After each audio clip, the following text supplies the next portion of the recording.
Je peux pas ne pas réussir, en fait c'est un devoir chez moi, c'est une obligation. Ma motivation première, avant même d'aspirer à de la liberté, ça a été d'être cette figure de responsable et d'autorité pour mes parents.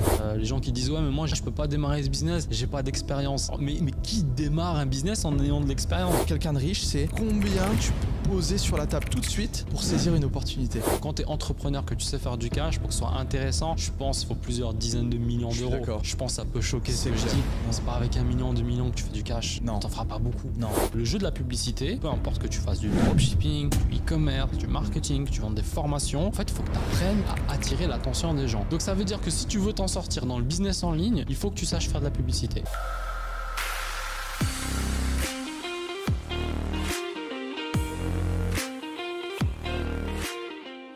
Les amis, bonjour à tous, bienvenue dans ce nouvel épisode de Zero to Hero. Et aujourd'hui, je suis avec Naofel. Ça va, frérot? Ça va et toi, Alessandro? Super, merci d'être là, ça fait plaisir. Je suis content de te faire venir sur la chaîne puisque tu es un e-commerçant qui a eu une énorme réussite. Tu t'es installé sur Dubaï il y a de nombreuses années.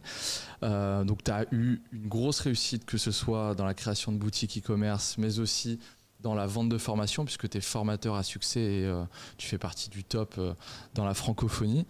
Et donc, il y a de nombreux sujets que j'aimerais aborder avec toi. Tout d'abord, est-ce que tu pourrais te présenter rapidement à l'audience qui tu es, rapidement? Yes, ça marche. Déjà, merci beaucoup Alessandro pour l'invitation, c'est cool. Écoute, je m'appelle Naofel Amar, j'ai 33 ans. Ça fait quelques années que je me suis lancé dans le e-commerce. Il y a peut-être de ça maintenant 7 ans, 8 ans à peu près. Ok. Donc j'ai démarré en vendant sur internet, en essayant de faire un peu de sous à droite à gauche en plus de mon travail. Moi à la base j'étais magasinier, donc je travaillais à l'usine. Pas spécialement de diplôme, j'ai arrêté les études après un BEP. J'ai tenté un bac mais je me suis même pas présenté en fait le jour de l'examen. Tu viens de quelle ville en France? J'ai grandi à Grenoble. Ah ok. Et ensuite, j'ai bougé un peu à côté de Paris, en campagne, tranquille avec ma femme. Et donc, voilà, j'essayais de mener tant bien que mal ma vie, on va dire, dans le système salarial. Ouais. Si tu veux, moi, j'ai toujours eu l'envie d'entreprendre depuis tout jeune. Je pense 14-15 ans, j'étais piqué par le virus de l'entrepreneuriat. Moi, j'étais le genre de gamin, tu sais, qui allait voir la famille, qui cassait la tête à tout le monde pour essayer de récupérer des petits objets. Et j'allais revendre ça sur les brocantes, tu vois, quand on faisait l'été, etc. Ça me faisait un peu de sous comme ça. Donc voilà, j'ai commencé à faire du business, comme je te disais, il y a 7 ans en arrière environ. Et j'ai commencé par vendre sur eBay. C'était ma toute première expérience en e-commerce. Okay. Donc j'étais magasinier, le soir je rentrais chez moi. Voilà, j'ai essayé de faire un peu de sous. Et je me rappelle que j'avais mis tu vois, en vente des téléphones portables. C'était à l'époque, il y avait l'iPhone, je ne sais plus lequel, qui était sorti. C'était le début de l'iPhone. Et donc j'ai mis des contrefaçons en fait en vente. Okay. Mais à cette époque-là, je ne pensais pas que c'était vraiment de la contrefaçon. En fait, c'est beaucoup plus compliqué que ça. C'est-à-dire qu'il y a le design. C'est un peu, tu sais, comme les gens qui ont vendu des AirPods qui ressemblent à l'iPhone. Ouais. Mais en fait, c'est pas vraiment de la contrefaçon. Mais en fait, ça en est quand même. Tu peux avoir des problèmes, etc. Oui. Donc voilà, j'ai commencé avec ça. C'est un peu gris, etc. Je n'en avais pas forcément conscience à l'époque. Mais ça a plutôt bien marché. J'ai commencé à faire mes premiers sous comme ça. Ok. Et puis de là, j'ai jamais arrêté, quoi. J'ai continué. J'ai forcé pendant presque 1 an, 2 ans comme ça à côté de mon travail. Donc en fait tous les sous que je faisais en e-com, je réinvestissais. Donc on vendait énormément donc sur eBay. Puis j'ai commencé à développer des boutiques e-commerce à côté. Okay. Donc là j'ai commencé à découvrir qu'en fait je faisais du dropshipping. Okay. Mais je savais pas que ça s'appelait du dropshipping. Ah, donc tu te lances dans le e-commerce et puis tu t'aperçois que le fait de travailler sans stock, c'est du dropshipping, quoi. Exactement. Okay. Et j'ai découvert ça un jour en regardant des vidéos sur YouTube et j'ai dit ah putain mais c'est ce que je fais en fait. Là on est en 2000, je suis très mauvais en date mais ça doit être 2015, 2016, quelque chose comme ça. On est au début du drop, quoi. Ouais, on est au tout début, il n'y a pas beaucoup de contenu dessus, il y a quelques acteurs sur le marché. À l'époque il y avait il me semble Sébastien Cerise qui en parlait un petit peu, il y avait Léo Guillot, il y avait des gens comme ça. Et donc je me suis dit ah c'est ça en fait que je fais, etc. Et donc là j'ai commencé à plus me former, à plus me renseigner, etc. Et donc j'ai forcé vraiment à fond. Donc là on lançait, c'était sur Facebook Ads à l'époque. voilà, on vendait des produits. C'était notre époque, quoi. On vendait des produits à 10 euros, 12 euros. On arrivait à être rentable. Ouais. C'était de la folie, quoi. Ouais. Donc voilà, c'est comme ça que j'ai commencé. Et du coup, bah non, mais et ça, donc à quel âge, donc tes débuts dans le business en ligne, tu peux me rappeler l'âge que tu avais? 24-25 ans à peu près. 24-25 ans. Ouais. Et étant donné que, comme tu m'as dit, tu as commencé par le milieu salarial, tu as bossé à l'usine et tout, qu'est-ce qui a créé ce déclic, cet élément déclencheur où tu t'es dit, bah, en fait, je veux sortir de ce système, je veux pas de CDI, je veux vraiment mon indépendance. Qu'est-ce qui a été à l'origine de ça chez toi? Bon, si tu veux, moi déjà, j'ai grandi en banlieue à Grenoble. Ouais. Donc si tu veux, j'avais de là d'où je viens, on va dire, j'avais deux options. C'était soit, écoute, hériter, soit aller sur des chemins un peu sombres qui tôt ou tard te mènent en prison. Donc si tu veux, l'option par défaut, comme je l'appelle, c'est-à-dire le salariat, etc., c'était déjà pour moi une très bonne porte de sortie à l'époque, en fait. Parce que voilà, fallait sortir un peu de la banlieue, tu vois, etc. Et mine de rien, avoir un CDI, etc., c'est déjà une belle porte de sortie. Ouais. Et donc, si tu veux, j'étais super content d'avoir mon premier CDI, etc., parce que j'ai quand même pas mal galéré à avoir un premier CDI, surtout quand t'as pas de diplôme. Je suis allé dans cette voie-là, et puis au bout d'un moment, je me suis rendu compte, je me suis dit, mais c'est pas possible, je vais pas pouvoir continuer comme ça. Je me vois pas jusqu'à 65 ans préparer des colis, faire des palettes, faire des métiers difficiles, etc., qui rapportent pas grand-chose, tu vois. T'es payé quoi? T'es payé 1002, 1003. Ouais. T'es pas jugé dans la vie à ta juste valeur. Et puis, voilà, tu fais pas grand-chose, en fait, avec cet argent-là. Et voilà, comme tout le monde, moi, j'ai été, tu vois, assez jeune. Comme beaucoup de gens, j'ai été, comment dire, attiré par la réussite, par le succès, par tout un tas de choses. Je me suis dit, je peux pas ne pas réussir. En fait, c'est un devoir chez moi, c'est une obligation. Okay. Je suis le grand frère, en fait, j'ai 4 frères et sœurs. Okay. Et donc, si tu veux, dû à mon parcours, je peux pas me permettre de me planter, de rater ma vie, entre guillemets. Donc, je me suis dit, il faut que je fasse plus. En fait, est-ce qu'on peut dire que tu as appris le sens des responsabilités de ta famille, où tu t'es dit, en fait, je suis la personne dans ma famille qui doit vraiment créer la différence pour justement permettre de subvenir aux besoins de ma famille? Ouais, complètement, c'est complètement ça. Donc, c'est-à-dire que moi, ma mère nous a élevés seuls, on était 5 enfants, donc je voyais que c'était difficile. En fait, l'argent, les gens te disent l'argent, ça fait pas le bonheur. Généralement, c'est que t'en as un peu quand tu dis ça. En fait, quand t'en as pas du tout, c'est pas que ça fait le bonheur, mais c'est qu'au minimum, tu peux avoir une vie décente, quoi. Ça, les gens ont du mal à s'en rendre compte. Donc voilà, il fallait avancer, il fallait faire des choses. Et j'avais cette responsabilité-là. Encore aujourd'hui, je me dis, voilà, s'il y a un problème dans ma famille, je dois être en mesure de pouvoir aider tout le monde, parce que c'est mon rôle, en fait, et c'est ma responsabilité. Et en fait, c'est un devoir, le succès. Pour moi, c'est un devoir. C'est pas un choix, c'est pas une option. Surtout aujourd'hui, en 2023, tu as la retraite qui te tombe dessus. Moi, ma mère, je sais qu'elle aura pas de retraite. Très, très, très peu. Parce qu'elle a pas beaucoup travaillé. Elle a élevé 5 enfants seule. C'est compliqué. Donc, si tu veux, sa retraite, c'est moi, je le sais, tu vois, c'est mon devoir, c'est normal. Donc, ça fait partie des devoirs, de nos devoirs, en fait, de faire ça, tout simplement. Le succès, c'est pas un choix. Chez moi, c'est une obligation, quoi. Ah, c'est intéressant parce que moi, c'est exactement la même philosophie que j'ai, c'est-à-dire que très tôt, moi, ça a été à partir de 17-18 ans, de me dire, ok, alors, moi, c'est plus, tu vois, ça crée mes parents ont créé une sorte de sentiment de redevabilité chez moi, dans le sens où ils ont non seulement toujours été là pour moi, physiquement, ils m'ont élevé, ils m'ont fait manger, ils m'ont donné de l'amour, ils m'ont supporté, ils m'ont permis de prendre confiance en moi. Et donc, rien que pour ça, tu vois, c'est inenvisageable de me dire, oui, je pourrais très bien prendre un travail traditionnel, mais de ne pas leur rendre, que ce soit du temps, de l'attention, ou même de l'argent, ou de la ressource. La logique des choses veut qu'on redistribue les ressources à nos parents, tu vois. Et il y a encore aujourd'hui, ce qui est fou, c'est qu'il y a peu d'hommes qui pensent comme ça, alors évidemment, on a tous des histoires familiales différentes. Je connais des gens qui parlent plus à leurs parents, etc. Ça, c'est un autre sujet. Mais on se doit de redonner à nos parents de quelconque manière que ce soit. Et je pense, moi, ça a été la même chose que toi. Ma motivation première, avant même d'aspirer à de la liberté, ça a été d'être cette figure, tu vois, de responsable et d'autorité pour mes parents. Bien que ma liberté égoïste est aussi importante, parce qu'avant de mettre bien tes parents, faut que tu te mettes bien toi. Bien sûr. Tu vois. Et ouais, c'est intéressant. Et du coup, donc ça a été ta motivation et c'est ce qui t'a motivé ensuite à mettre en place tes premières actions dans l'e-commerce, quoi.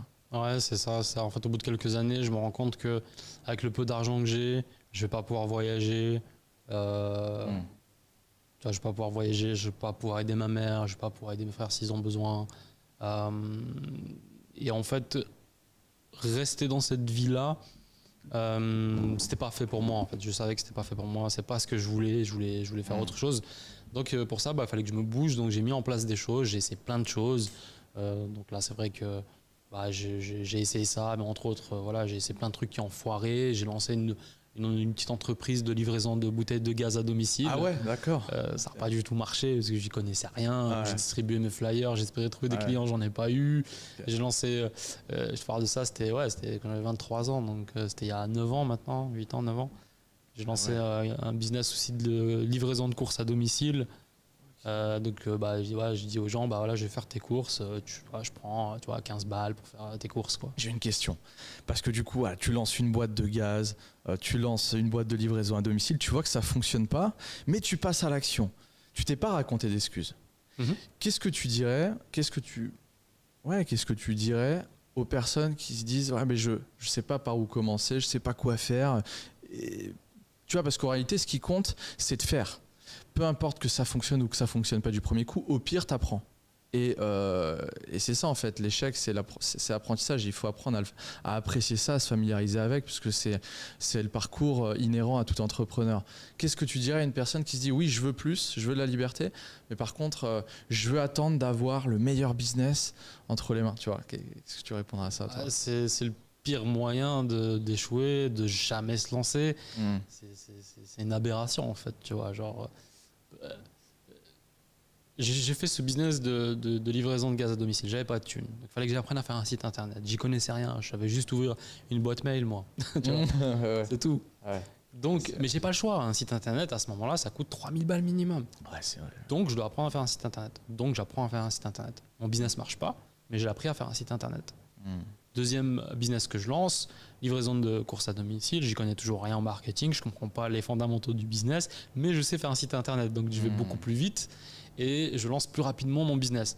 Je me plante encore plus rapidement et je continue encore plus rapidement. Ce qui fait que la toute première fois que j'ai dû créer une boutique en ligne, ça a été super simple. En plus, tu arrives maintenant, tu as Shopify, c'est trop facile. Ouais, carrément. Pour moi, c'était en 2 jours, j'ai plié ma première boutique parce que j'avais développé des skills du passé en faisant des choses dans lesquelles j'ai échoué. Je pense il faut décomplexer par rapport à ça. Tu es obligé de passer à l'action pour apprendre.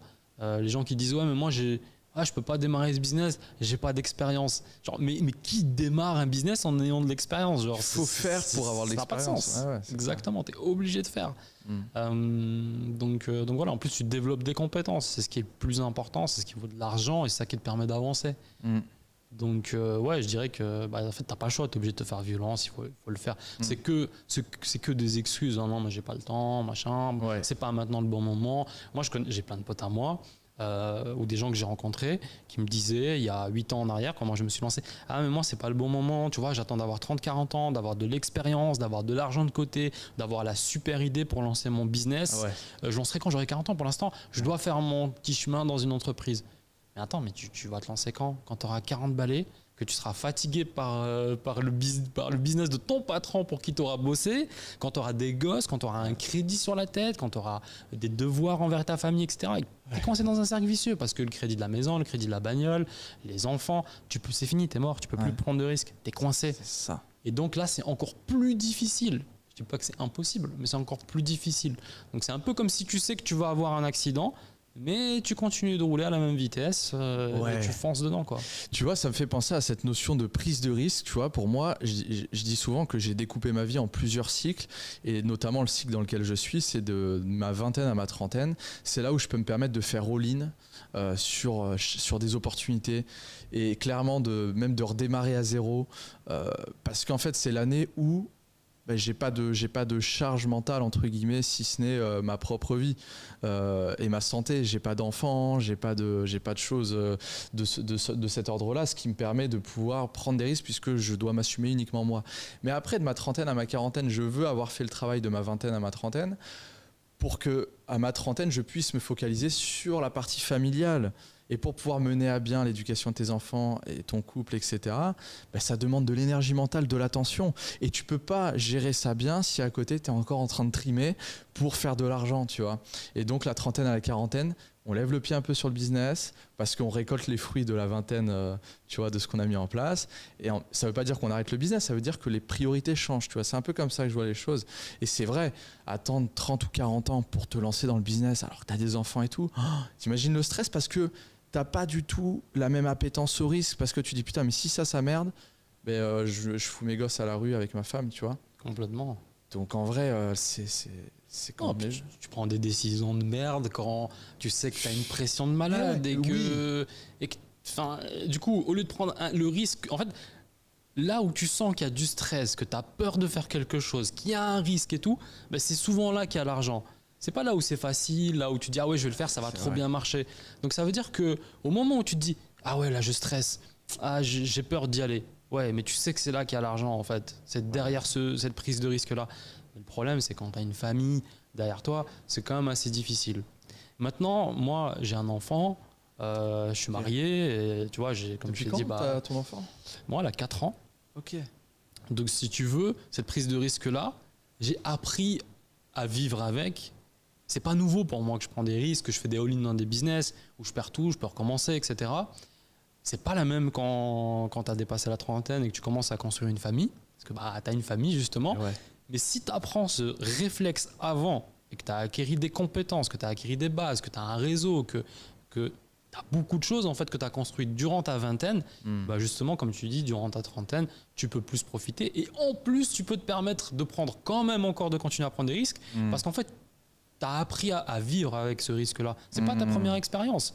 Tandis que si tu arrives à 35 piges, tu as déjà un gosse, et c'est ta première expérience entrepreneuriale dans laquelle tu vas prendre un risque, en fait, dès que c'est la bonne décision à prendre, parce que tu as peur, parce que c'est risqué, tu vas faire le mauvais choix et tu vas aller vers un truc le plus facile. C'est comme ça que tu vas te planter, quoi. Et comment toi aujourd'hui tu gères justement, alors parce que tu l'as intégré bien avant, mais dans tes prises de décision quotidiennes, dans les choix que tu fais businessment parlant, comment on gère ça maintenant que tu as un enfant et que tu dois assumer pas uniquement toi ?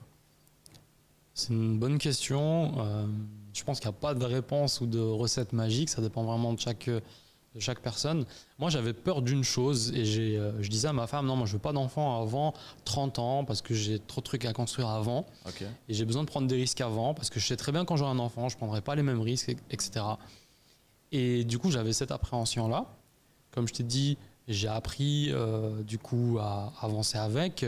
Aujourd'hui, disons que tu es obligé, si tu veux, d'encore plus réussir quand tu prends une prise de risque. Donc en fait, tu as encore moins le choix et tu as les compétences et les connaissances nécessaires pour prendre justement les bonnes décisions. Alors je dis pas que je peux pas me planter, au contraire, je me suis planté il n'y a pas très longtemps, j'ai perdu pas mal de cash, mais c'est pas grave, tu vois. Okay. Parce que comme tu as construit avant, tu as quand même des bases, tu as quand même des business qui tournent, tu as quand même des choses qui tournent.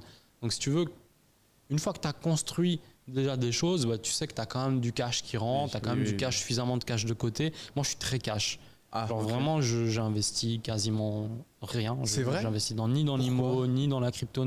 Enfin, j'ai un peu de crypto. Non, je mens. J'ai un peu de crypto, parce que 100K, et voilà, tu vois. Mais c'est pas là où je mets mon argent. Je garde tout en cash. Je sais que c'est nul parce que tu as l'inflation, tu as les trucs qu'on te dit et tout. C'est un bien-être psychologique, c'est ça que ça t'apporte, c'est de savoir. Complètement. C'est ça ? Exactement. Donc aujourd'hui, je peux bouger rapidement le cash suffisant pour lancer n'importe quel business ou investir dans le business que j'ai actuellement ou dans les business que j'ai sans avoir cette peur de me dire ah ouais mais là je vais me retrouver à court de cash. En fait le cash c'est comme du diesel, c'est comme de l'essence que tu mets dans une voiture, il t'en faut pour avancer en fait. Et si tu as de l'immobilier, si tu as des investissements en bourse et que ça baisse, généralement, tu investis sur du long terme. Tu peux plus bouger, tu peux plus sortir, donc tu es coincé. Et j'estime quand tu es entrepreneur, tu dois quand même être capable de bouger rapidement. Tu vois, si tu as un coup à jouer, vite bouger 50K, 100K, sans trop de problèmes. Alors qu'il y a plein de gens qui disent ouais, mais non, moi j'ai juste un tout petit peu de cash, juste pour survivre moi-même, pour 6 mois, 1 an. Je sais pas, j'ai du mal avec cette philosophie. J'adore cette philosophie-là, parce qu'en fait, c'est une philosophie purement d'entrepreneur.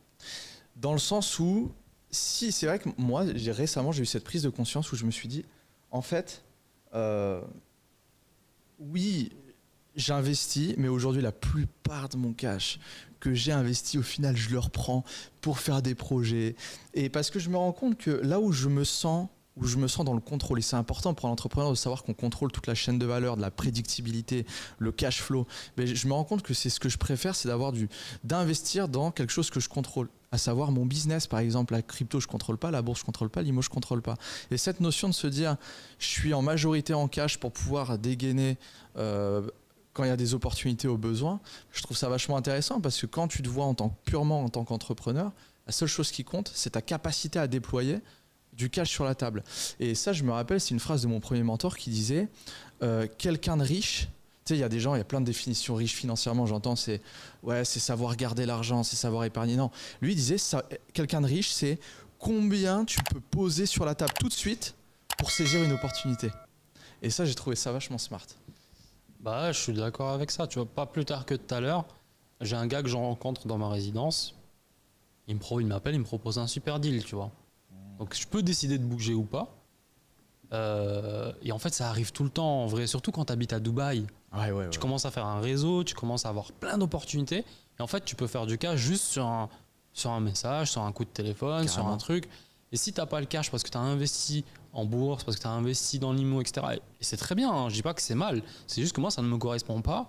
Et j'aime pas ça parce que ça m'oblige à être à court de cash. Et du coup, je peux pas bouger rapidement pour prendre des risques, comme tu le disais, dans mon business. Donc, si je peux prendre des risques dans mon business, c'est parce que justement, j'ai pas en fait beaucoup d'investissement en dehors de mes entreprises. Donc, et puis de l'énergie mentale disponible à fond pour le business. Et à fond, je veux dire, moi, j'ai essayé. Comme tout le monde, j'ai essayé. J'ai acheté une maison, j'ai acheté un appartement. Ouais. Mais en fait, voyant que ça me rapporte 10% net par an, c'est génial.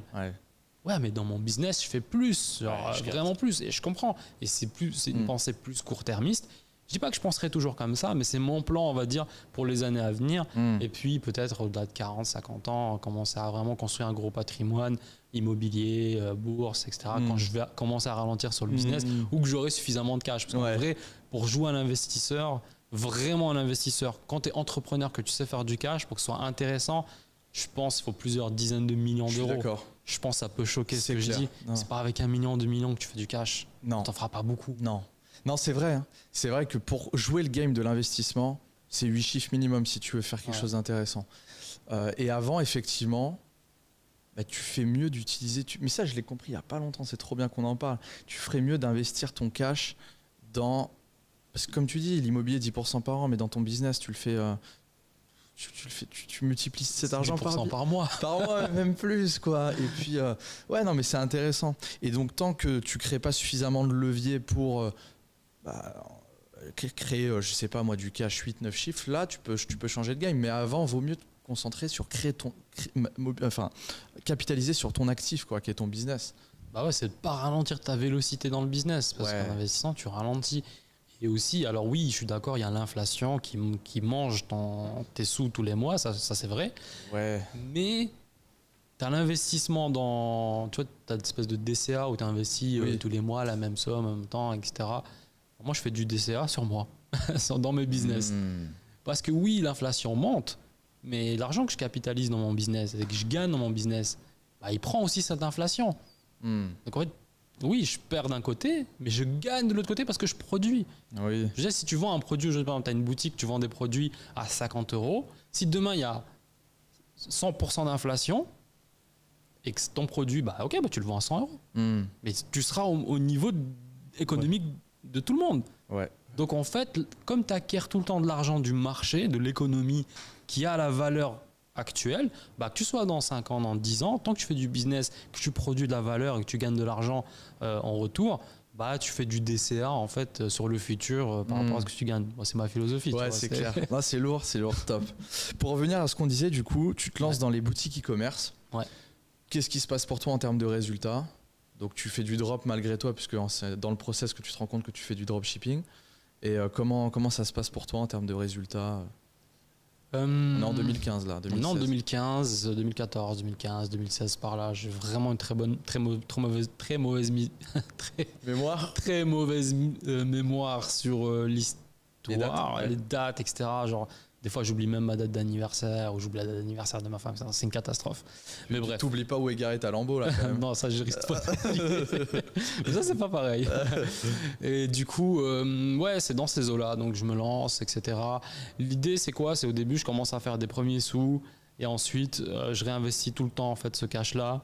Et donc ça me prend peut-être 1 an, 2 ans avant de quitter mon travail, parce que c'était mon objectif premier, c'était vraiment quitter mon job. Je pense que j'ai quitté mon job quand je gagnais plus avec mon business que mon salaire. Je pense que je faisais 2 fois mon salaire quand j'ai décidé de quitter mon job. Et donc, en gros, on se lance, on commence par eBay, on commence à vendre sur eBay, on fait du dropshipping, on commence à lancer des boutiques, on commence à attaquer sur Facebook Ads, on commence à faire des sous. Et là, ça commence à devenir intéressant. Ensuite, je commence à me rendre compte que le dropshipping, très rapidement, c'est pas quelque chose de long terme. Donc, c'est bien pour faire du cash. Donc je me dis en 2017, quelque chose comme ça, je vais créer ma marque et je vais commencer à développer. Quand tout le monde, c'était le plein essor du dropshipping, moi je me dis non, je sais que le dropshipping ça va pas tenir. Allez, vas-y, je crée ma marque, on commence à créer notre marque avec mon associé de l'époque. On développe une marque dans l'accessoire de téléphonie mobile. Ok. Donc là on commence à faire 2 gammes, une gamme discount et une gamme, on va dire, et une gamme haut de gamme, une gamme de luxe. Et on commence à déployer ça et donc on commence à faire de la publicité un peu plus tu vois, sur tous les canaux d'acquisition à l'époque. Et je trouve une nouvelle stratégie qui est de pour développer ma marque, bah, il faut que je sois dans les magasins en fait. Parce qu'une vraie marque, c'est pas juste, en tout cas dans ma tête à cette époque-là, c'est pas juste un truc que tu as sur internet avec un super logo ou des produits qui sont dans un packaging physique. Ça veut rien dire. Je veux dire, c'est pas ça une marque. C'est pas tu mets ton produit dans un emballage et c'est bon, tu vois. Non, une marque, il faut que ce soit connu, reconnu par les gens. Faut qu'il y ait quelque chose. Et donc on a commencé à travailler avec des professionnels, on a commencé à rentrer dans des centrales d'achat, à travailler avec des grands distributeurs de la moyenne et grande distribution en France connus, hein, comme Intermarché, Leclerc, Géant, etc. Et donc on commence à distribuer petit à petit donc, nos marques dans ces magasins-là. On arrive à quasiment 200 points de vente. En France et donc voilà, on développe tranquillement ça et ce qui se passe c'est que vers 2017 ça dure 1 an, 2 ans comme ça cartonne, on fait pas mal de cash avec ça et puis il y a quelque chose qu'on n'a pas prévu mais qui arrive en fait à tous les business, c'est qu'en fait ton business au bout d'un moment il meurt tu vois. Genre c'est qu'aujourd'hui les business qu'on crée c'est pas des Coca-Cola et c'est vraiment hyper difficile de créer un business qui dure plusieurs années en réalité, c'est vraiment compliqué quoi. Et on a pris des mauvaises décisions qui ont mené à un échec de cette marque. Donc cette marque est morte tout simplement. Mais ça m'a permis d'apprendre énormément de choses et en fait je pense que on était obligé de passer par là parce que j'ai appris comment construire une marque, comment acheter en Chine, comment produire, comment designer des produits exactement comme je veux, des produits qui n'existent pas, faire des moules en Chine, etc., faire des choses vraiment complexes, à tel point que on a même eu un partenariat avec Nutella qui est venu nous voir, parce qu'en fait, à un moment donné, ils ont fait genre une opération, tu achetais un pot de Nutella, tu avais une coque de téléphone qui t'était offerte, et ils voulaient développer un design très spécifique.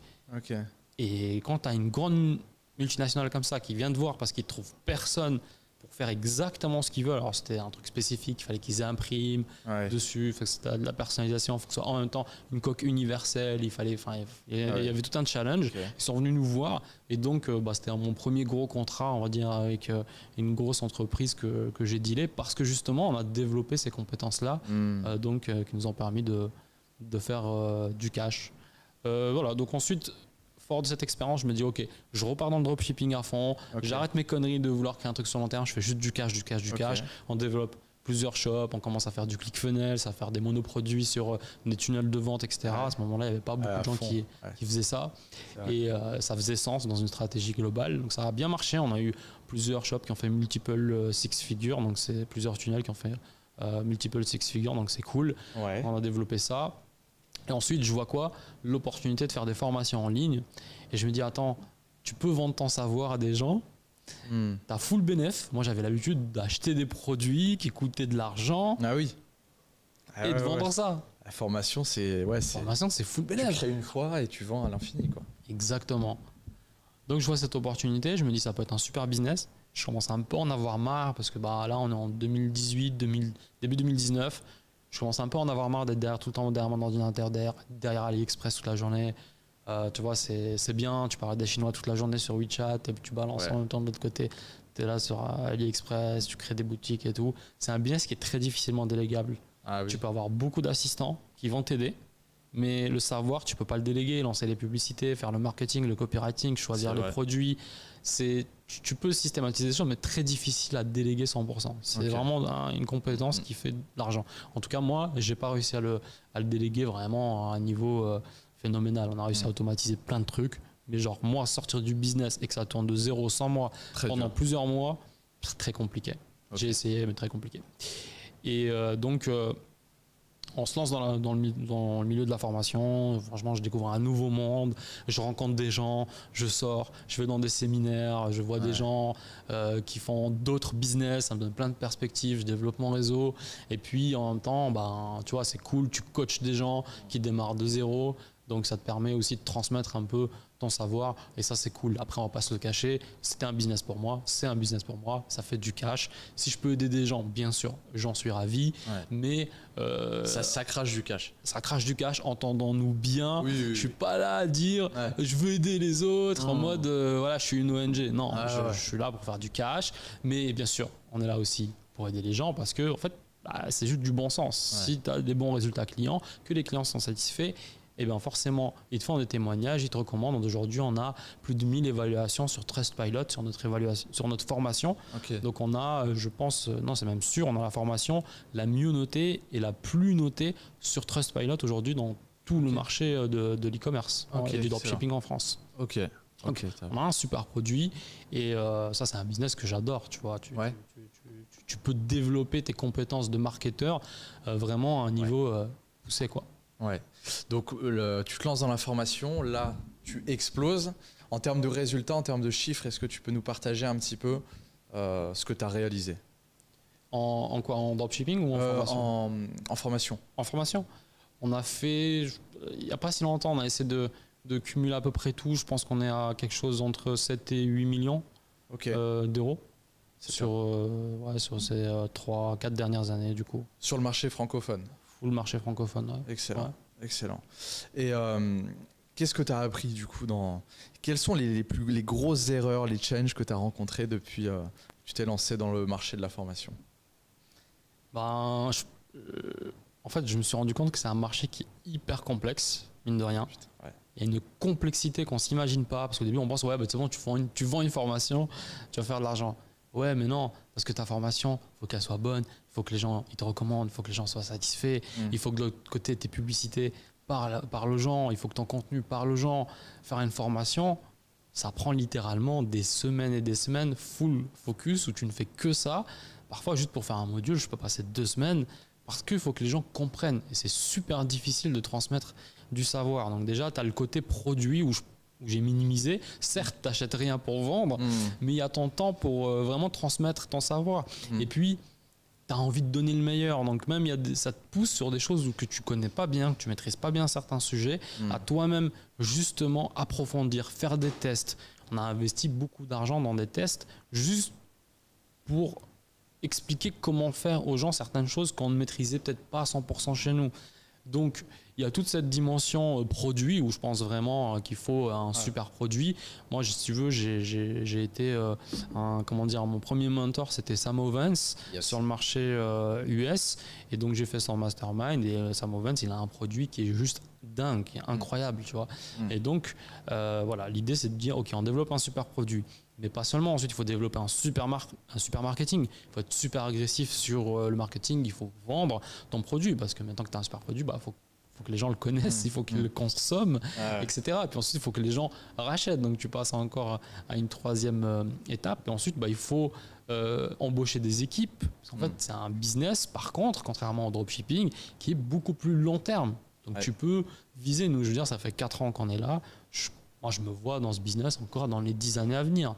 Encore sortir des formations, développer des choses, etc. dans ce domaine-là, que ce soit pour moi ou pour d'autres personnes. Mais c'est vraiment exceptionnel. Ce que j'ai appris, Les amis, très important, si vous appréciez notre contenu, je vous invite à vous abonner à la chaîne si ce n'est pas encore fait, à liker la vidéo, activer la petite cloche pour être averti en temps réel des sorties des nouvelles vidéos. Et aussi, si vous souhaitez savoir comment je peux vous accompagner personnellement avec mon équipe à atteindre vos objectifs et à gagner en liberté financière, c'est les premiers liens dans la description. Ceci étant dit, reprenons. C'est qu'il faut vraiment super bien connaître ton client. Ça fait bateau, mais j'ai vu des gens qui cartonnent sur des niches. Par exemple, je sais pas moi, des infopreneurs qui vont faire, je sais pas, n'importe quoi, au hasard. Imaginons, ils font closing par exemple. Ils cartonnent sur la niche, ils forment des closers. Le lendemain, ils vont se lancer dans la niche coach de coach, apprendre à quelqu'un à devenir coach et se lancer là-dedans. Bah, ils vont se planter parce que ils connaissent pas bien leurs clients, ils connaissent pas bien leur avatar client. Donc vraiment connaître son client, c'est le truc le plus important. Et je pense que si on a réussi dans la formation en ligne, dans l'e-commerce, bah, c'est parce que je suis issu du e-commerce. Je veux dire, j'ai grandi avec le e-commerce. Je suis parti de zéro dans le e-commerce. J'ai vécu tout l'apprentissage, etc. de zéro. Je connais les problématiques des gens. Je sais c'est quoi leurs douleurs. Je sais c'est quoi leurs envies. Je les comprends en fait. Parce que bah, c'est moi en fait. Je suis passé par là. Ça, c'est intéressant. J'aimerais rebondir là-dessus, sur le fait déjà oui, de comprendre ton client, mais d'être toi-même ton propre client, tu vois. D'où l'importance, tu vois, de pas brûler les étapes, tu vois, quand tu veux vendre des formations en ligne, c'est d'expérimenter ce que tu vends. Donc toi, avant de vendre des formations sur l'e-commerce, tu as créé des boutiques qui ont réussi, d'autres qui ont échoué, tu as accumulé de l'expérience, ensuite tu as décidé de retransmettre cette expérience. Tu vois, moi par exemple, dans le domaine de la crypto, de la bourse et des paris sportifs, bah, avant même de monter ma boîte, j'ai pris le temps de faire mes armes là-dessus, je me suis entouré des bonnes personnes, machin, et ensuite j'ai proposé ça. Et même encore aujourd'hui, même si j'investis la majorité de mon argent en business, j'ai encore, parce que c'est important pour moi, de l'argent en crypto, de l'argent qui tourne sur l'investissement sportif, pour me dire bah voilà, comme ça je reste dans la position du client, tu vois, et comme ça je peux très rapidement voir s'il faut améliorer des choses ou pas, parce que je reste client. Et ça c'est important, je pense. Il y a trop peu encore de personnes qui sont dans cette démarche. On voit beaucoup de formateurs qui se lancent, mais ils n'ont pas pratiqué avant, tu vois, un peu comme les profs d'école en fait, qui au final ont juste fait des études, ensuite ils s'improvisent profs, alors qu'ils n'ont jamais pratiqué, expérimenté de leurs propres mains. Et ça, dans le milieu de l'infoprenariat, t'en as plein. Des mecs qui s'improvisent coach, mais qui n'ont jamais rien fait de concret, tu vois, que ce soit des coachs e-commerçants, des coachs crypto, des machins. Tu leur demandes de te montrer un wallet, ils en ont pas, tu vois. Et ça, c'est chaud. C'est quoi ta vision de ça, toi? Ouais, bah, en fait, c'est problématique parce que de toute façon, dans une logique de business, ton produit va pas être top. Il faut être clair. Si t'as pas d'expérience, quand le mec il va acheter ton produit, il va voir que tu n'as pas d'expérience. Parce qu'en fait, il va rien apprendre, il va s'en rendre compte. Donc forcément, ça va être compliqué. Et aujourd'hui, je veux dire, si tu n'as pas une satisfaction client qui est importante, c'est facile aujourd'hui sur Internet. Tout le monde te traite de mytho, tout le monde te traite d'escroc. Je veux dire, en plus, bah, si tu montres le lambeau sur les réseaux ou des voitures, c'est fini, t'es un vendeur de rêve, etc. Ok, tu vois. C'est cool, mais derrière il faut que tu aies un produit qui tourne bien quand même, tu vois, qui soit bon et qualitatif. Et du coup le problème c'est que si t'as pas pratiqué, ton produit forcément il va être merdique quoi. Et donc forcément ça va être un cercle vicieux. Et tous les formateurs qui ont disparu du marché, la majorité c'est parce que soit ils n'ont pas pratiqué eux-mêmes ce qu'ils vendaient, pas suffisamment, ou ils n'ont pas continué de pratiquer, etc. Et donc ils ont perdu la main et ça devient compliqué pour eux de continuer. Ouais, pour moi, c'est ça. T'as le vrai sujet du marketing, je veux qu'on en parle. Alors bien que... alors c'est intéressant parce que toi, c'est vrai que je crois que j'étais tombé quand même, je crois ces dernières années sur... T'as pas fait des pubs avec des voitures, toi? Énormément. Si, voilà. Alors voilà, c'est ça. Alors je t'ai vu sur YouTube Ads avec une voiture, une Lambo, une machin. Tu as deux types de marketing, c'est vrai. Tu as le marketing un peu bourrin, tu vois, en mode Lambo, et le marketing, on va dire, un peu plus traditionnel, le mec posé à un bureau qui fait le truc. Et le truc, c'est que ce qui vend le plus, c'est la Lambo. Par contre, c'est ce qui clive le plus, tu vois, c'est ce qui suscite le plus de haine, de machin de la part des gens. Pourquoi toi avoir fait ce choix d'avoir un marketing super bourrin, lambeau, machin, vas-y. Ça m'intéresse d'avoir ton point de vue. En fait, j'ai une vraie raison en marketing, mais en vrai de vrai, il y a un côté gamin un peu, c'est du troll un peu, tu vois. Moi j'aime bien, ça me fait rigoler, tu vois. Quand je rencontre des gens, ils me disent ah oui, toi je t'ai vu, t'as fait une pub en Ferrari, en cagoule, etc. Donc, c'est vrai, cagoule t'avais fait. Ouais, je fais une pub en Ferrari, en cagoule, etc. C'est hyper agressif, hyper clivant, mais c'est des expérimentations pour moi, tu vois. Je fais un peu comme un troll, je fais des trucs et je regarde comment est-ce que ça fonctionne. Et c'est incroyable à quel point les voitures, en fait, ça marche bien en marketing. Moi, j'y peux rien. Je veux dire, je teste un truc, je suis businessman, ça marche, ça donne des bons résultats. Je vais continuer à le faire, en fait. Et oui, je comprends, il y a des gens, ça leur va pas, ça va pas avec leur image, ils sont pas alignés avec ça ou quoi, tu vois. Moi, c'était pas le cas. Moi, j'adore les voitures de base. Mais les métriques sont alignées. Mais les métriques sont alignées. T'es peut-être pas aligné avec ça, mais quand tu regardes ton dashboard, tout va bien, tout est aligné, quoi. Donc, j'ai fait ce choix-là parce que ça marche, tout simplement. Et aussi parce que le jeu de la publicité, peu importe que tu fasses du dropshipping, du e-commerce, du marketing, que tu vendes des formations, en fait, il faut que tu apprennes à attirer l'attention des gens. Aujourd'hui, comment est-ce que les réseaux sociaux gagnent leur vie? On le sait tous, c'est le business de l'attention, en fait. C'est l'économie de l'attention. Ouais. Et en fait, ils achètent l'attention, ils gagnent l'attention des gens, puis ensuite ils monétisent ça avec la publicité. Donc ça veut dire que si tu veux t'en sortir dans le business en ligne, il faut que tu saches faire de la publicité. Et ça passe par faire des accroches clivantes, fortes, qui vont cibler directement ton audience. Alors, moi je l'ai fait, mais ça marche dans ma niche, dans l'e-commerce, parce que c'est moi et parce que c'est mon histoire et que je suis passé par là, et que j'adore les voitures et que moi ça me va. Et les gens qui viennent me voir derrière dans les webis ou dans nos vidéos ou qui nous appellent, etc., qui rentrent en contact avec nous, ils voient pas juste la voiture, ils voient plus loin. Et 90% des gens disent mais c'est qui ce clown, encore un escroc, etc. Oui, mais je m'en fous, c'est pas mes clients. En fait, j'éloigne fortement ces gens-là et j'attire fortement les gens qui vont acheter nos produits.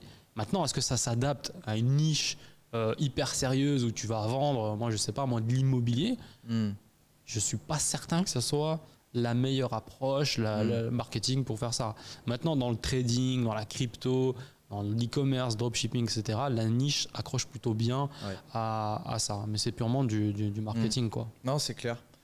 Ok, très clair. Maintenant, j'aimerais, tout à l'heure, avant que tu arrives d'ailleurs, c'est Naofel qui nous a fait le plaisir de nous amener des bons cigares. Et d'ailleurs, ils sont super bons. Hein. Ouais, on se régale. Tu te régales, Jo? Plaisir. Magnifique. Tu nous as parlé juste avant du coup de plusieurs opportunités, dont une opportunité business que tu as saisie récemment. J'aimerais que tu en parles, qui est l'opportunité des NFT. Du coup, quand est-ce que tu as lancé ça? Pourquoi du coup avoir fait un choix de move, tu vois, d'aller dans ce secteur des NFT? Parce que tu vois, moi, il y a une chose dont je me suis rendu compte encore dernièrement. Tous les moves externes que j'ai voulu faire, business, ça n'a pas fonctionné. Et à chaque fois, la vie m'a dit non, mais en fait, reste là, reste dans ce que tu maîtrises. L'accompagnement, la crypto, reste là-dedans, c'est ce qui a fonctionné, c'est ce qui fonctionne, c'est ce qui fonctionnera parce que tu as compris les codes, tu sais faire le marketing, tu sais créer un bon produit et tout. Donc autant scaler ça un maximum plutôt que de vouloir tester plein de trucs. En tout cas, ça ne veut pas dire que tester d'autres trucs ne peut pas fonctionner. Moi, je dis juste de mon expérience, tout ce que j'ai essayé à côté, ça n'a pas porté ses fruits. Toi, donc du coup, pourquoi avoir fait ce changement de move et aller dans l'industrie des NFT et quelle a été cette expérience pour toi?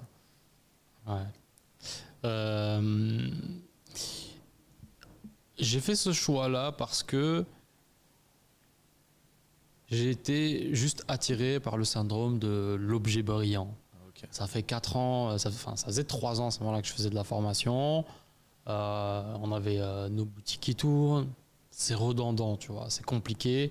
J'étais dans une phase où j'avais pas forcément mon business qui scalait plus que ça. On avait atteint des chiffres qui sont très intéressants sur le marché francophone. Et j'avais envie de quelque chose de nouveau. Et comme toi, je me suis toujours interdit de faire autre chose que ce que je sais faire, que ce que je maîtrise. Ça fonctionne.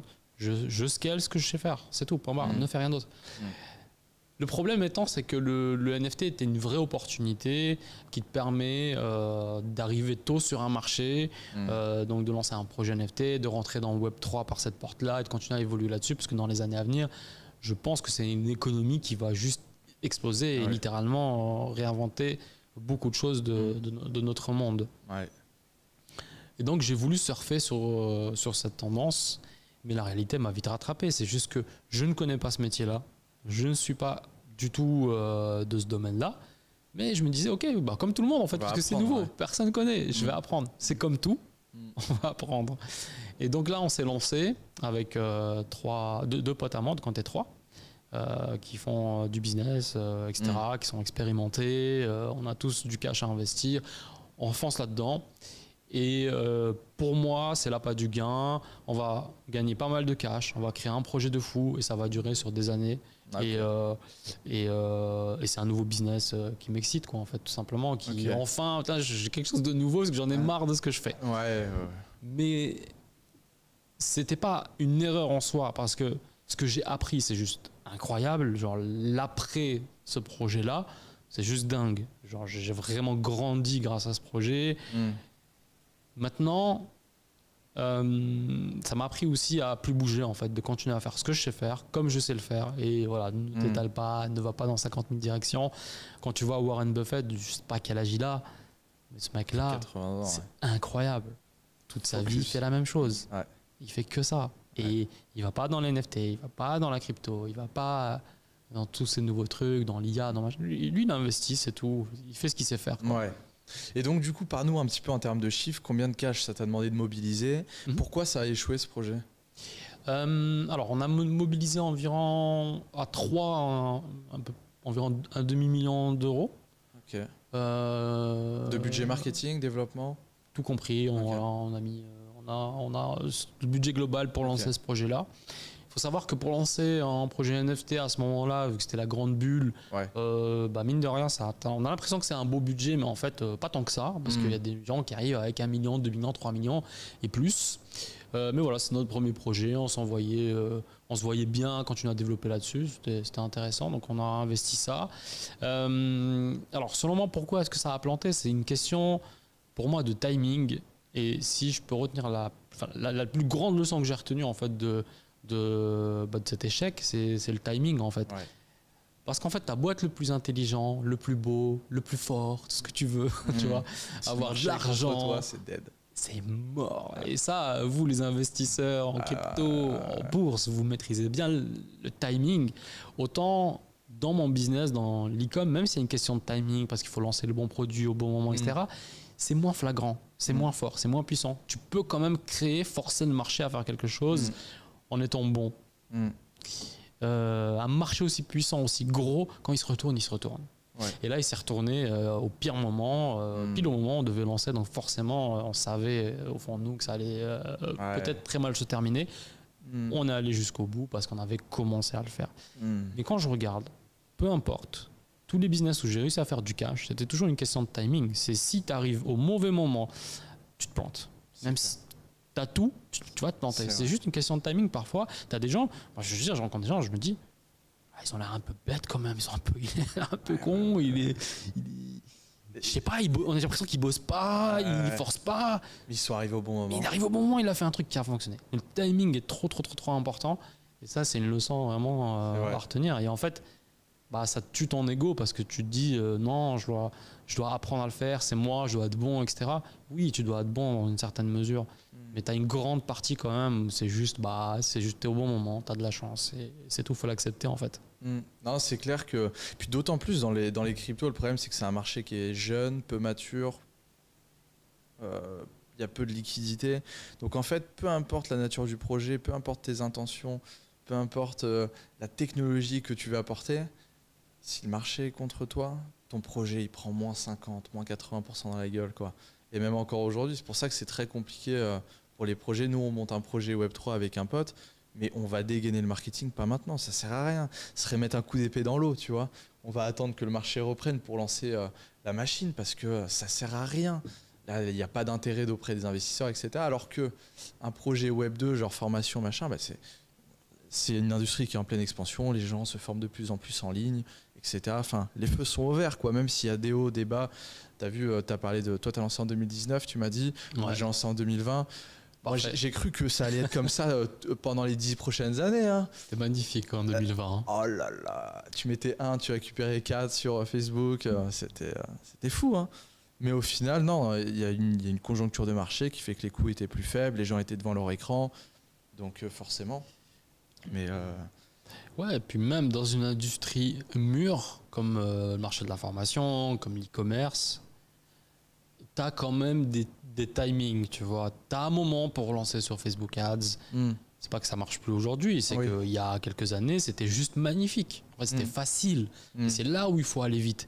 Et t'as tout le temps en fait des opportunités. Faut pas croire que ça y est c'est fini, genre ça y est dropshipping c'est mort, Facebook Ads c'est mort et tout. Ça y est, je sais pas moi, il y avait le Covid, la formation c'était trop bien pendant le Covid, maintenant c'est mort. Non, en fait t'as juste des mouvements de marché, t'as des hauts, t'as des bas. Il faut juste repérer les micro tendances en fait qu'il y a dans un marché et être là au bon moment avec le bon timing. Je sais pas si tu remarques ça, mais moi j'ai lancé des pubs il y a pas longtemps. Ouais. Même sur Facebook, YouTube, là où l'année dernière c'était super saturé, là j'ai l'impression qu'il y a les cours redeviennent bons, les amateurs qui se sont lancés, qui ne savaient pas trop faire, au final ils se sont barrés parce qu'ils ne sont pas rentables, et qu'on retrouve un peu une bonne dynamique, tu vois, pour les gens qui savent bien exercer ce métier-là, qui ont un branding, une communauté, tu vois. Je sais pas ce que tu en penses. Ouais, non mais c'est clair, c'est clair. Il y a peut-être un an en arrière, c'est de la folie, quoi. Tu voyais tous les gens qu'il y avait sur la publicité, c'était monstrueux. Alors je sais pas, est-ce que c'est le marché qui s'est élargi ou est-ce qu'il y a moins d'acteurs? Je saurais pas te dire honnêtement. Mais clairement on sent qu'il y a un nouveau souffle sur les publicités, en tout cas depuis fin d'année dernière, cette année. Ça démarre bien, quoi. Les marchés publicitaires sont bons, quoi. Ah, c'est top. Et du coup, tu t'es installé à Dubaï il y a 8 ans? Non, moi ça fait 2 ans et demi que je suis installé à... J'ai confondu. Il y a 2 ans. Non, je suis pas encore à ce point un ancien de Dubaï. Ouais. Et du coup, pourquoi Dubaï? Tu t'es installé ici pour quelle raison? Covid, honnêtement, ça a été l'élément déclencheur. On est tous là. C'est la raison. À cause du Covid. Ouais. Mais de toute manière, tôt ou tard, je pense qu'on aurait tous bougé. En fait, le Covid n'a été que l'élément déclencheur pour toi, pour moi, pour plein de gens. Non, j'ai bougé parce que pendant longtemps, j'ai cru à l'entrepreneuriat en France, à le faire en France, à développer mes business en France. Tu as eu des boîtes en France, tu m'avais dit. Bien sûr, j'ai eu des boîtes en France. J'ai payé beaucoup d'impôts, j'ai payé beaucoup d'impôts, beaucoup de taxes, tu payes des employés, tu payes un mec par exemple, je sais pas moi, les meilleurs salaires que j'ai versés c'était 5 000 € brut. Et tu sais pas, ton salarié gagne 2700 net. Ouais, c'est ça, c'est insane. Donc, comment tu vas être compétitif sur un marché où aujourd'hui tu as un mec qui est à Dubaï, qui a 0% de taxes sur la société, 0% de taxes sur les salariés, 0% de taxes sur ses impôts personnels. Et en plus, qui se fait encore moins emmerder, parce que quand tu es en France, tu bouges le petit doigt, il y a tout le monde qui te tape dessus, voilà, tu es tout le temps en train de réfléchir, attends, est-ce que mon contrat est bon, donc il faut que j'appelle l'avocat, etc. Donc tu es tout le temps en train de gérer des tas de complexités juridiques que tu n'as pas ici, en fait. Tu vois. Et pendant des années, voilà, je me suis dit non, je vais développer mes business en France, c'est bien, il y a des gens qui ont réussi, moi aussi je peux le faire, etc. Ma femme ne voulait pas non plus bouger, moi j'avais envie de changement. Mais ma femme, elle n'avait pas envie de partir, elle avait sa famille, ses racines, etc. Elle avait peur de s'expatrier.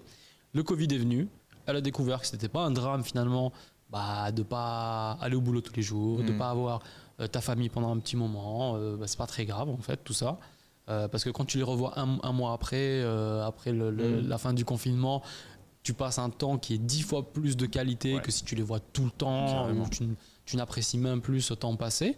Et donc, elle a appris à découvrir ça, elle a apprécié ça.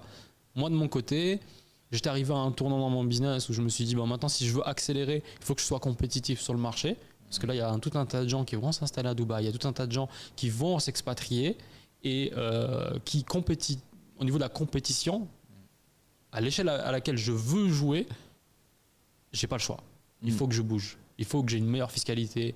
Il faut que l'environnement dans lequel je soit beaucoup plus stimulant que ce qu'il y a en France, etc. Et donc, voilà, sur un tableau Excel, j'ai mis plein de pays, j'ai regardé les avantages, les inconvénients. Ouais. J'ai regardé et Dubaï s'était aligné sur tout ce que je voulais. Donc, voilà. Ah, c'est clair. Non, puis, tu as souligné un point important, c'est l'aspect de compétitivité dans le business. C'est clair que c'est important de pouvoir, de pouvoir te mettre dans les meilleures dispositions possibles pour exceller, quoi. Et c'est vrai que quand tu dois payer un manager, je sais pas, tu vois, 2700 € ou même 3 000 à 4 000 € et qu'au final tu dois en sortir 8, c'est chaud en fait. Tu vois, c'est chaud. Et ouais, on est nombreux à avoir fait ce choix-là. Hein. C'est ouf à Dubaï le nombre de Français qu'il peut y avoir qui sont venus pour ces raisons. On était à une soirée il y a quelques semaines là, et on est tous venus pour ces raisons-là, quoi. C'est fou, ouais. Au final, ça a été l'élément déclencheur, mais la raison de fond, c'est aussi parce que y a du réseau ici, et pour faire du réseau, c'est incroyable. L'aspect fiscal, l'anglais aussi, tu vois, le fait complètement. Ici, c'est important, c'est bien. Moi, j'étais une quiche en anglais, tu vois. Genre, je te rassure, je le suis toujours. Je comprenais un peu, tu vois, pour me former, pas le choix. Les meilleures formations. Te marre pas, toi, je te vois rigoler. Là. Les meilleures formations sont en anglais, etc. Donc, tu es obligé pour forcément te former, avancer, rester au top, on va dire, au niveau de la connaissance. Genre, je pratiquais pas. Donc, clairement, j'ai amélioré mon anglais, même si je suis toujours... il a un peu une quiche, je dois te le dire. Je suis meilleur, mais je comprends, je sais m'exprimer, mais c'est pas le top. Tu vois. Ouais, c'est pas le top. Mais écoute, j'ai une question à te poser. Ouais. C'est vrai que j'aime bien poser cette question parce que, surtout aux personnes qui un peu comme toi, comme moi, comme d'autres que j'ai reçus sur le podcast, ont démarré, tu vois, dans une ville en France, qui ont commencé par le salariat, qui savent ce que c'est que la valeur de l'argent, la valeur de l'effort, le fait de travailler, d'être méritant pour obtenir quelque chose. Et toi, du coup, tu sais ce que c'est que de bosser dur et la vie t'a durement récompensé, ou alors tout simplement le business.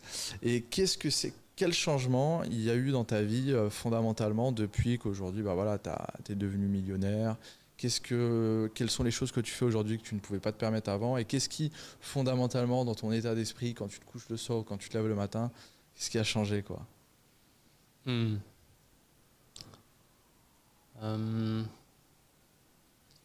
vrai que c'est assez personnel en fonction des gens. Je sais pas si tu vas te reconnaître là-dedans, si des gens vont se reconnaître là-dedans. Moi, ce qui a vraiment changé, au-delà de l'aspect, on va dire, superficiel que peut amener l'argent, c'est sympa, c'est un espèce de sentiment de sécurité, en fait. Un sentiment aussi de pouvoir, si tu veux, avoir une liberté qui n'est pas juste une liberté où tu dis ok, je peux acheter ce que je veux, je peux voyager où je veux. Ça, c'est bien, mais tu as une espèce de liberté mentale de dire ce que tu penses, à qui tu veux. Tu peux emmerder tout le monde. Genre, il y a un principe que j'aime bien. Il y a un livre qui s'appelle, je sais plus qui a développé ce concept, mais il y a un livre qui s'appelle La Fuck You Money, tu vois. Et c'est un concept, j'ai pas lu ce livre, il faudrait que je le lise, mais j'adore ce concept-là. En gros, la force de la Fuck You Money, c'est en fait que tu peux emmerder tout le monde, peu importe qui tu es, peu importe d'où tu viens, peu importe comment tu t'appelles, peu importe les études que tu as fait, peu importe comment tu t'habilles, tu peux emmerder qui tu veux. À partir du moment où tu as de l'argent, il faut dire ce qui est, c'est que l'argent te permet d'avoir cette certaine liberté. Avant, je voyais les gens, tu vois, et encore même maintenant, qui peuvent te juger sur ton apparence, sur ta façon de parler, sur ton histoire, sur qui tu es fondamentalement, ce que tu représentes. Et ça, en fait, surtout en France, je le ressens très on fortement. Juge très facilement. Quoi que tu fasses, on te juge. Mais si tu veux, quand t'as pas les moyens, parfois, il m'est arrivé beaucoup dans la vie de devoir, malheureusement, courber les chines, tu vois, courber le dos, dire ouais, je peux pas. Ton patron, il te parle mal, il fait sa petite crise de nerfs sur toi. Qu'est-ce que tu veux faire? Tu peux pas l'envoyer péter parce qu'en fait, tu as besoin de te nourrir. Je sais pas moi, tu as un voisin qui te casse la tête, tu peux pas dire grand chose. Tu es locataire, tu sais que ton proprio, peut-être il est pote avec lui, il est proprio, on va t'emmerder parce que, je sais pas, il y a un soir, tu as fait peut-être un peu trop de bruit, tu vas chez ton banquier, tu t'es un peu mal à l'aise, ça fait 3-4 mois que t'es dans le rouge, tu dépasses, il essaye de t'expliquer la vie. Ouais. Tu vois, tu supportes tous ces trucs-là. Et en fait, on se rend pas compte. Mais quand tu commences à gagner de l'argent, en fait, t'emmerdes tout le monde. Je veux dire, si tu as envie de venir à la banque, tu vois, pas en costard, tu viens à la banque, pas en costard. De toute façon, ça va rien changer. Si tu fais des fautes d'orthographe dans ton email, tu stresses pas quand on voit ça à ton avocat, à ton banquier. Ton voisin, il te casse les pieds. Tu peux le renvoyer chier, tu t'en fous de toute façon, au pire, tu vois, c'est pas un problème. Tu rachètes sa baraque. Tu vois. En fait, c'est le principe de la fuck you money et ça change fondamentalement beaucoup de choses. Après, bien sûr, le fait de, tu vas faire tes courses, tu ne regardes pas les prix, pouvoir un peu t'offrir et offrir des voyages à ta famille sans devoir te serrer, te faire plaisir sur certaines choses, bien sûr, c'est extrêmement appréciable. Et après, de toute manière, t'as pas le choix en fait. Parce que, tu vois, imagine demain, il y a une guerre en France. Tu fais comment si t'as pas de thunes en fait? T'es coincé. Tu vas rester en France et tu vas galérer comme tout le monde. Et on peut dire, ouais, mais c'est complotiste, il n'y aura jamais de guerre en France, etc. C'est ce que les Ukrainiens ils pensaient aussi. Et ici à Dubaï, il y en a plein des Ukrainiens, il y en a plein des Russes. Il y a des gens, ils ont vraiment en ce moment fui de la guerre parce que littéralement, ils avaient les moyens de fuir ces problèmes. Donc c'est plus devenu juste je veux gagner un peu d'argent pour m'en sortir. Non, c'est ce que je te disais tout à l'heure au début, c'est une obligation en fait, c'est un devoir parce que demain s'il y a un pépin en France, tu dois être capable de bouger rapidement. Donc l'argent, fondamentalement, m'a apporté en tout cas cette sécurité, comme je te disais tout à l'heure. Si demain à Dubaï ça va pas, c'est pas grave, je plie bagage, je me casse en France, je laisse tout, les meubles, la voiture, je me barre. J'aime bien ce concept de l'argent te permet d'avoir des options en fait, et te permet de dealer avec la vie quoi, et de pas subir. C'est intéressant. Toi aujourd'hui, donc tu m'as dit que tu avais effectivement donc une fille, tu as une femme. C'est quoi le rôle de la famille aujourd'hui dans ta vie? Quelle est son importance? Quel rôle elle joue aujourd'hui dans ta vie? Pour moi aujourd'hui ma famille c'est mon socle. Quand je dis ma famille, donc c'est ma femme, ma fille, mes frères, ma mère. C'est vraiment mon cercle familial hyper proche. Ça, c'est, tu vois, je suis hyper proche de ma famille, etc. Et pour moi, c'est un moteur en fait pour avancer dans la vie. J'ai une vision, tu vois, vraiment traditionnelle de la famille. Moi, je veux dire, voilà, moi, je fais tout pour que ma famille soit bien, que ce soit financièrement, que ce soit dans la vie de tous les jours. C'est à moi d'aller bosser, c'est à moi de galérer, c'est à moi, entre guillemets, de faire en sorte que, tout simplement, ma famille, ma femme, ma fille soient en sécurité. Ma famille proche, s'ils ont besoin de moi, je suis là pour les aider. Et en fait, c'est mon rôle, en fait. Tu vois, en ce moment, j'ai l'impression qu'on efface vraiment ce côté, tu vois, un peu masculin de l'homme. On dit non, mais tu sais, l'égalité, etc. Moi, c'est super. Ma femme, si elle veut travailler, etc., elle travaille. C'est génial. Si elle a envie de faire ça, c'est très bien. Mais ce que je veux pas, c'est que, par exemple, elle reçoive des ordres d'un patron qu'elle n'aime pas, dans un travail qu'elle n'aime pas et qu'elle est obligée de supporter ça. Alors, elle l'a fait. Et je me suis battu justement pour avoir cette liberté d'aujourd'hui me dire, et je bosse pour ça tous les jours, me dire non, elle n'a plus besoin de faire ça. Et je veux pas qu'elle ait besoin de faire ça. Donc, aujourd'hui, il y a tout le monde qui a le droit entre guillemets, de penser ce qu'il veut, de dire ce qu'il veut. Moi aussi. Donc je veux pas qu'on ramène des drag queens par exemple à l'école pour apprendre quelque chose à ma fille, tu vois. C'est hors de question. Genre non. Je m'en fous de la vie de chacun. Mais non. Genre ça n'a rien à faire à l'école, tu vois. C'est ouf ça. Hein. Ça n'a rien à faire à l'école. Non, en fait, ce qui est terrible, c'est que les hommes fuient leur rôle aujourd'hui. En même temps, tu sais, il y a peu de modèles auxquels les jeunes hommes peuvent s'identifier aujourd'hui. Pour la plupart, tu as vu. En fait, moi, je sais que je sais pas si c'était ton cas, j'imagine que oui, mais moi, j'ai été vachement influencé par la figure de mon père. Et à quel point que quand tu es jeune, je trouve, enfant, pré-ado, tu cherches à reproduire un peu les comportements parentaux. Et moi, c'était mon père qui était mon modèle pendant longtemps et qui l'est encore aujourd'hui. Mais du coup, il m'a beaucoup influencé dans ma manière de penser, ma manière d'agir, ma manière de m'habiller, ma manière de m'exprimer. Et ça fait en grande partie l'homme que je suis aujourd'hui. Alors ensuite, tu es façonné par la vie, par tes futures rencontres, par tes expériences professionnelles. Mais je sais que quand je suis arrivé à ma majorité, j'étais à 80% le fruit quand même de mes parents et un peu de mes relations, mon petit environnement que j'avais à l'école, quoi. J'imagine que toi, c'est peut-être le cas aussi. Alors, moi, c'est ma mère qui nous a élevés, donc elle était seule, donc j'ai pas de figure paternelle, si tu veux. J'ai pas eu en fait cette chance-là.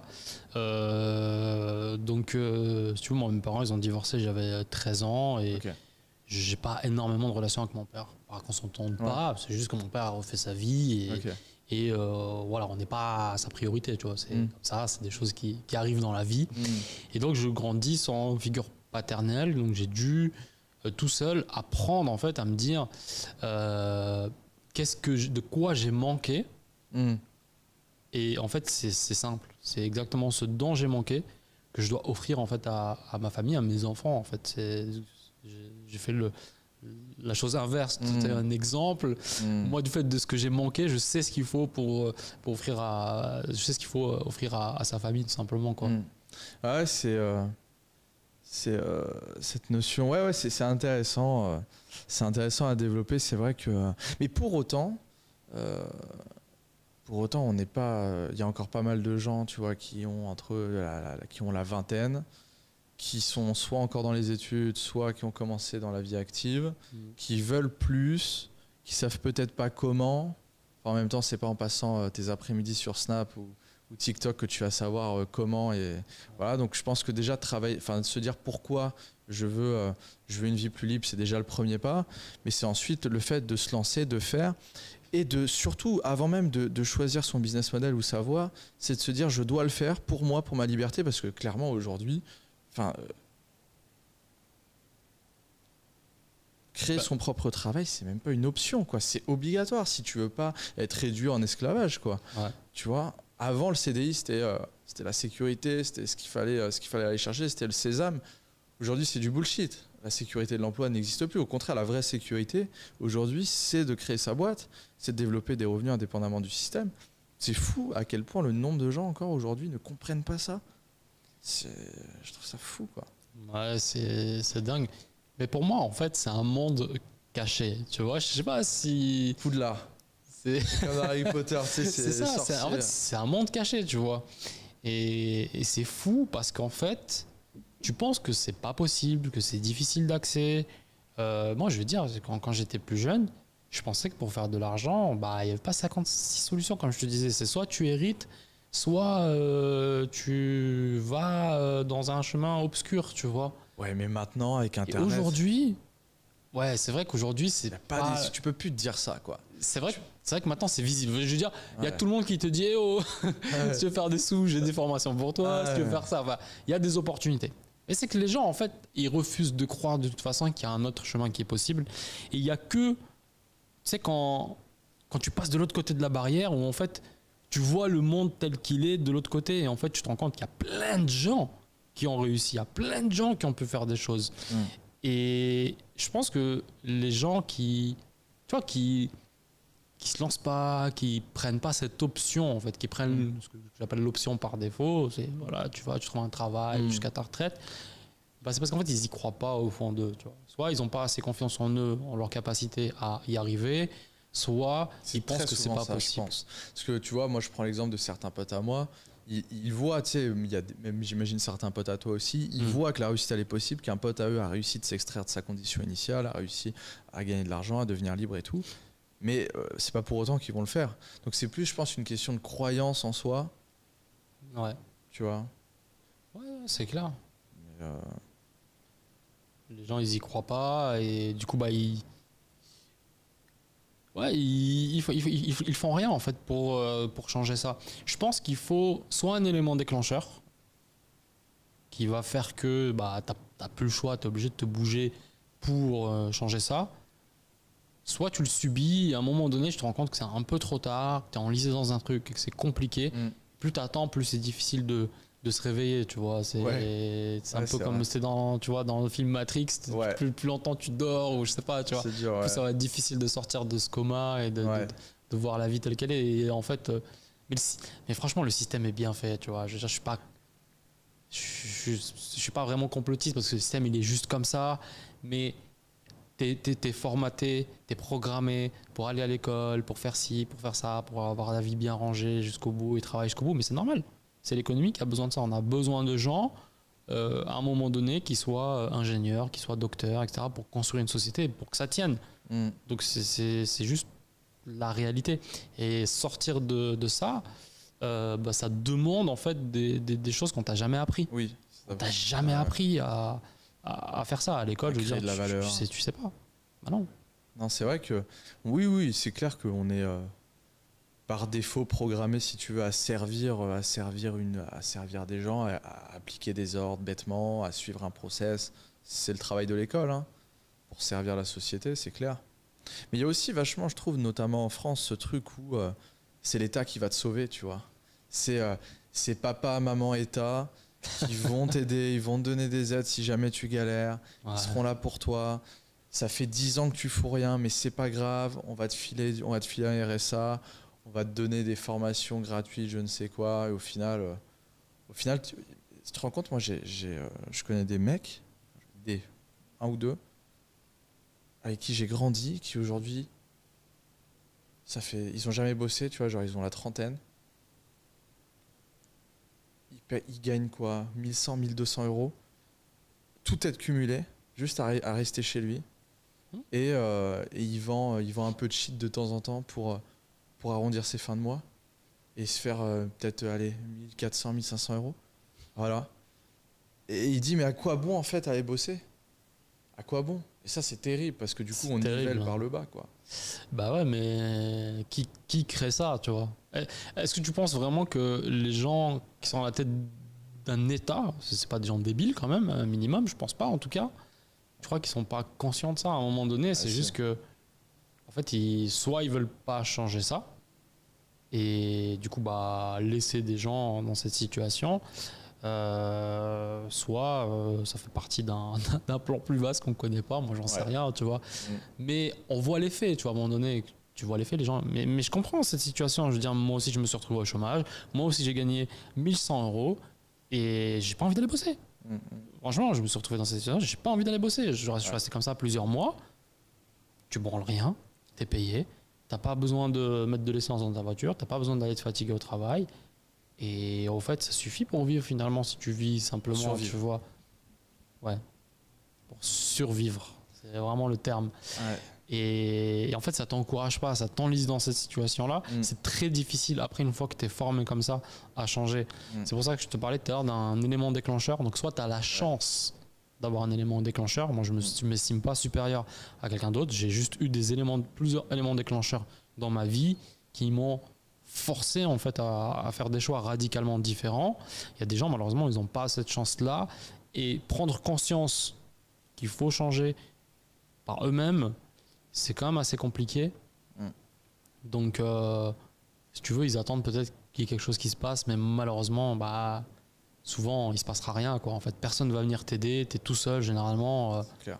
Généralement, tu es toujours seul. En fait, à la fin de la journée, il ne s'agit que de toi et de toi. Hein. C'est-à-dire, si tu n'as rien fait, personne ne va venir te dire « Ah bah tiens, je vais t'aider, écoute, ce mois-ci, tu as l'air de galérer, je vais te trouver un job, je vais t'aider à monter ton entreprise, je vais trouver ton idée, je vais te faire ton marketing, je vais tout faire pour toi. » Ça n'existe pas. À un moment donné, il faut le faire. Il ne s'agit que de toi et que de toi, c'est tout. Donc, c'est un combat psychologique, hein, vraiment. C'est clair. Quels sont tes objectifs maintenant, toi, Naofel? C'est vrai que donc, tu vis sur Dubaï, ta boîte, elle tourne, tu as une belle vie de famille. C'est quoi ta vision sur les prochaines années, financière, business? Où est-ce que tu te vois dans les prochains mois, prochaines années? Ouais, c'est une bonne question. Je suis en pleine recherche de nouveaux objectifs, je t'avoue. Cette année, on démarre, tu vois, je démarre l'année tranquillement. J'ai pas énormément travaillé cette année, jusqu'à il y a peut-être un mois où j'ai recommencé à vraiment bien bosser. Mais tout se passe bien, tu vois, ça n'a pas besoin de moi, les business tournent, etc. Je jette un petit coup d'œil, je bosse un peu, mais c'est pas ce que j'appelle bosser. Bosser, c'est charbonner, c'est faire 12 heures par jour, 14 heures par jour, être dédié à ton business. Mais est-ce que quand on fait le type de business qu'on fait, on a besoin de travailler 12-14 heures par jour? Moi, même avec toute la bonne volonté du monde, tu vois, non. Alors, et peut-être parce que j'ai une approche très efficiente de mon travail, ou alors que je fais pas ce qu'il faut faire, mais c'est une bonne question. Franchement, je suis pas dans ta tête. Et moi, j'arrive pas à faire ça. Mais je vois, j'ai des potes comme toi. Je me dis, mais comment ils font? Ils bossent 3, 4, 5 heures par jour et leur business tourne bien et tout. Moi, je t'avoue que je suis un gros bosseur, mais je travaille par période. C'est-à-dire que je vais bosser énormément pendant 3 mois d'affilée, quasiment pas sortir, rien faire, juste bosser dur. Et le week-end, bien sûr, calmer, profiter de ma famille. Mais avant, je parle de maintenant, parce qu'avant, je bossais tout le temps. Il n'y avait pas de week-end, il n'y avait rien du tout. J'avais pas de fille. Je travaillais du lundi au lundi et, et jusqu'à très tard dans la nuit. Mais il faut ce qu'il faut pour avancer. Mais maintenant, le week-end, je profite, etc. Et pour moi, voilà, je vais travailler comme ça pendant 3 mois. J'ai des objectifs clairs, précis, des plans sur 3 mois. Et ensuite, je vais relaxer pendant 1 mois, 2 mois, 3 mois. Je vais bosser beaucoup moins, voire pas du tout certains jours. Et ensuite, je repars dans un nouveau cycle en fonction de mes objectifs. Pour répondre à ta question, du coup, c'est quoi mes objectifs maintenant? Je suis en train d'essayer de définir de nouveaux objectifs parce que j'en ai atteint pas mal. Et ça fait assez bizarre, on va dire, d'arriver à atteindre pas mal d'objectifs. Je veux dire, honnêtement, je me voyais pas atteindre déjà les objectifs que j'ai atteints aujourd'hui. Pour moi, c'est déjà énorme, tu vois. Et du coup, je suis en train de redéfinir de nouveaux objectifs. Mais c'est très difficile de les définir. Autant avant, c'était facile. Tu dis, ok, j'ai juste besoin de très bien gagner ma vie. Je sais exactement ce que je veux pour moi, pour ma famille. Combien il me faut, avoir un plan précis, comment je vais l'exécuter, bosser pour ça. Autant, une fois que tu atteins ça, ça devient beaucoup plus difficile. Et j'ai pas envie de me mentir à moi-même parce que je sais que c'est facile de se fixer des objectifs. J'ai pas envie de me fixer des objectifs juste pour me fixer des objectifs. Donc, pour l'instant, j'ai pas vraiment défini de nouveaux objectifs. Ce que je sais, c'est que je vais continuer à faire ce que je fais. On continue à pousser, on continue à avancer, on continue à scaler les business qu'on a. Ça, c'est une certitude. Donc là, en termes de business, tu as donc, ton business de formation. Qu'est-ce que tu as d'autre? On a, grosso modo, les 2 plus gros business que j'ai. Le plus gros business que j'ai aujourd'hui, c'est la formation. Honnêtement, c'est là où je fais le plus de chiffre d'affaires en ce moment et le plus d'argent. On a toujours quelques boutiques e-commerce qu'on relance cette année. L'année dernière, j'ai pas fait d'e-commerce. J'ai arrêté complètement. J'avais 2-3 trucs qui étaient délégués, mais tu vois, j'ai pas créé, ça tournait en fond, il y avait pas, c'était facile, tu vois. Mais là, cette année, on recrée vraiment des nouveaux shops. On est en train de relancer des choses. Il y a des choses qui cartonnent et il y a des choses qui cartonnent un peu moins bien. Donc, je redécouvre des nouvelles choses. Ça, c'est cool. Le business de la formation, on continue de développer. Ça, c'est les 2 trucs qu'on a vraiment à fond. Après, j'ai un petit logiciel sur le côté pour trouver des produits gagnants, etc., qui ne rapportent pas énormément d'argent, mais c'est toujours ça. C'est plusieurs milliers d'euros par mois. Voilà, je ne l'ai pas fait. Je l'ai jamais. J'y passe pas une seconde, donc c'est un side business à côté. On est en train de réfléchir à, je pense, lancer une agence de shorts aussi. De shorts, ouais. Parce qu'on est en train de produire énormément de shorts chez nous en interne. Et j'ai développé une grosse équipe sur ça. Et en fait, je me rends compte que j'ai plein de potes qui ont besoin de faire des shorts et que c'est un peu différent du montage vidéo finalement. Donc voilà, je pense qu'on va lancer ça. Et en fait, j'ai la bonne personne pour faire ce projet. Donc je pense que on va le faire, mais c'est pas moi qui vais être dedans. Je vais mettre c'est un associé qui sera CEO qui va faire ce business là. C'est pas moi, mais bon, voilà, c'est nouveau. Ça me permet aussi d'avoir une autre vision sur autre chose. Mais voilà, je m'amuse, on va dire, plus qu'autre chose avec ces projets là en ce moment. Donc je suis en train de chercher un truc un peu plus sérieux, mais je suis presque sûr que ce sera dans la formation. Parce que pour moi, il y a des opportunités énormes, et pas que dans la formation, former des gens à se lancer dans l'e-commerce, mais d'une façon plus globale, le secteur de la formation est un secteur qui est en train de cartonner, donc je ne sais pas encore comment, mais je sais que ce sera là-dedans. Top. Naofel, ce podcast s'appelle Zero to Hero. Mhm.